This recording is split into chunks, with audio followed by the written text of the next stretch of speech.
AITA for telling my husband that his affair child is not welcome in our home, and if he wants custody, he will have to move out. My husband and I have been married for 9 years. In 2021, we found out my husband was being sued for child support.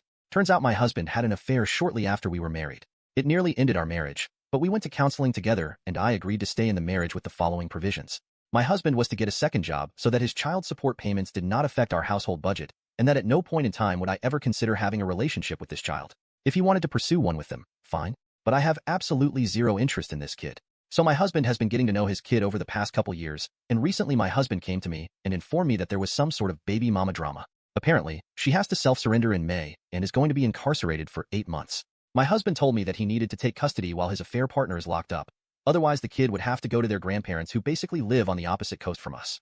Their kid doesn't want to have to change schools or be so far away from their friends, dad and mom. She will be doing her time fairly local to us. So, after my husband told me that, I got up and left the house. I went to the grocery store on the corner and grabbed a copy of our area's apartment guide, went back home and handed it to him.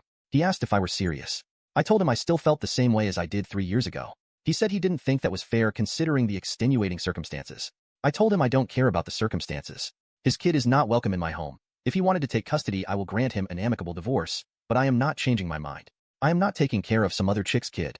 Edit. For all the people concerned about what a whip cracker I am and making my poor husband work 2 jobs, he has never had a full-time job since we have been together. He works 2 part-time retail jobs now that add up to 40 to 50 hours a week. He currently only has supervised visitation with his kid. They see each other once or twice a month for a couple hours with a social worker present. And for those who seem to think that I need to be the one to file for divorce, no, I will not.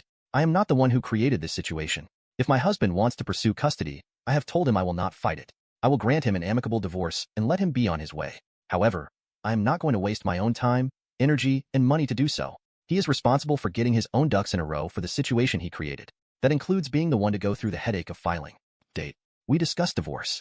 We discussed temporarily separating. We discussed a lot. We sat down and had a pretty big financial talk. He is not involved in our financial planning. I showed him the numbers he realistically had to work with.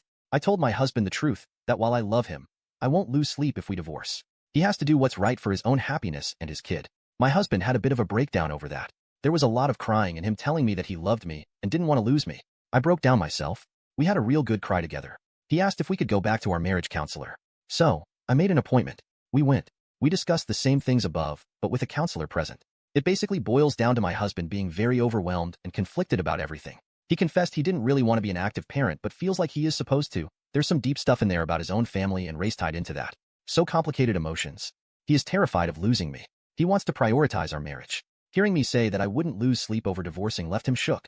Our counselor strongly suggested that my husband get into individual therapy and gave some referrals. My husband has not pursued that. It did become pretty obvious to my husband that he was not in a place mentally or financially where he could take full custody though. So the kid is now in Virginia with maternal grandparents. My husband was actually going to go and visit the kid for their birthday this weekend. I gifted my husband some of my airline miles to buy his plane ticket. I did his laundry last night while he was at work so he'd have clean stuff to pack. However, my husband dropped the ball on his trip. I had plans for this afternoon that I left early for so I wasn't home when he was supposed to get up and leave.